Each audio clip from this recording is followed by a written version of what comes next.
Ben & Jerry's have released a Women's March supporting ice cream that is as cringeworthy as it sounds.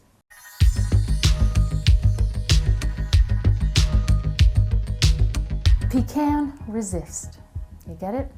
We can resist. Yep. Surely they could have come up with something a little bit better than that, but you know, it's a pun, and that's about all it is.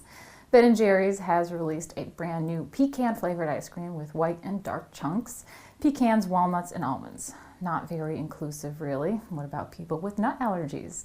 And what about all those strong, independent women who are on sugar-restricting diets or cutting out dairy altogether? I don't think Ben & Jerry's really thought this whole protest ice cream thing out. The brand released a press release explaining how the ice cream is a movement to lick injustice and champion those fighting to create a more just and equitable nation for us all. I mean, I hate to sound like I'm coming out with a cliched soundbite right now, but how is it that two men who walked away from a Unilever buyout in 2000 with at least $10 million each are banging on about a fair and just society?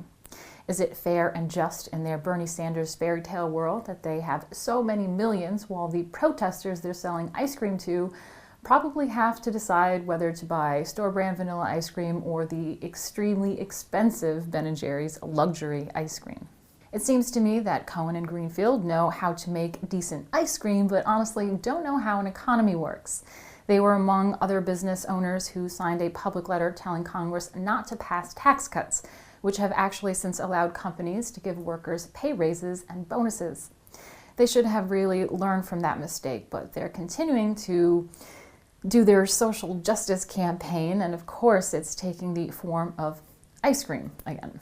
Their press release went on to say, "We can peacefully resist the Trump administration's regressive and discriminatory policies and build a future that values inclusivity, equality, and justice for people of color, women, the LGBT community, and immigrants."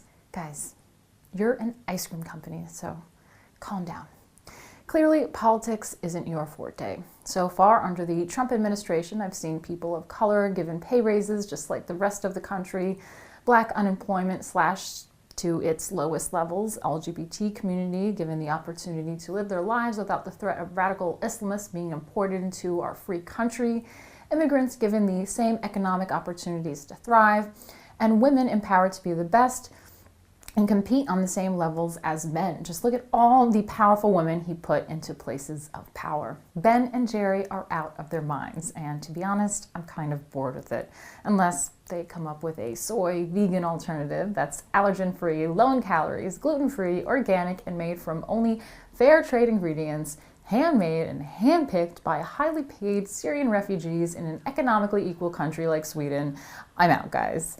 No longer will I be forced to buy your political ice cream when it's already so disgusting, taking advantage of cows and depriving refugee workers of the opportunity that us straight white cis Americans have.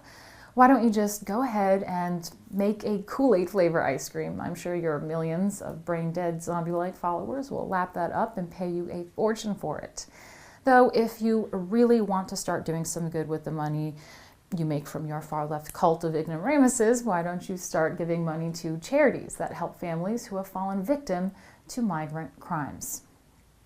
Maybe you should be championing the people of color who have been demonized and attacked by the far left for daring to support conservative candidates. Think about that one. If you want a just and fair world, I'd say it's time to stop pandering to communists and far left extremists and Antifa. So just get over yourselves, Ben & Jerry. If you want to see more from me and the rest of the Rebel team, like and subscribe.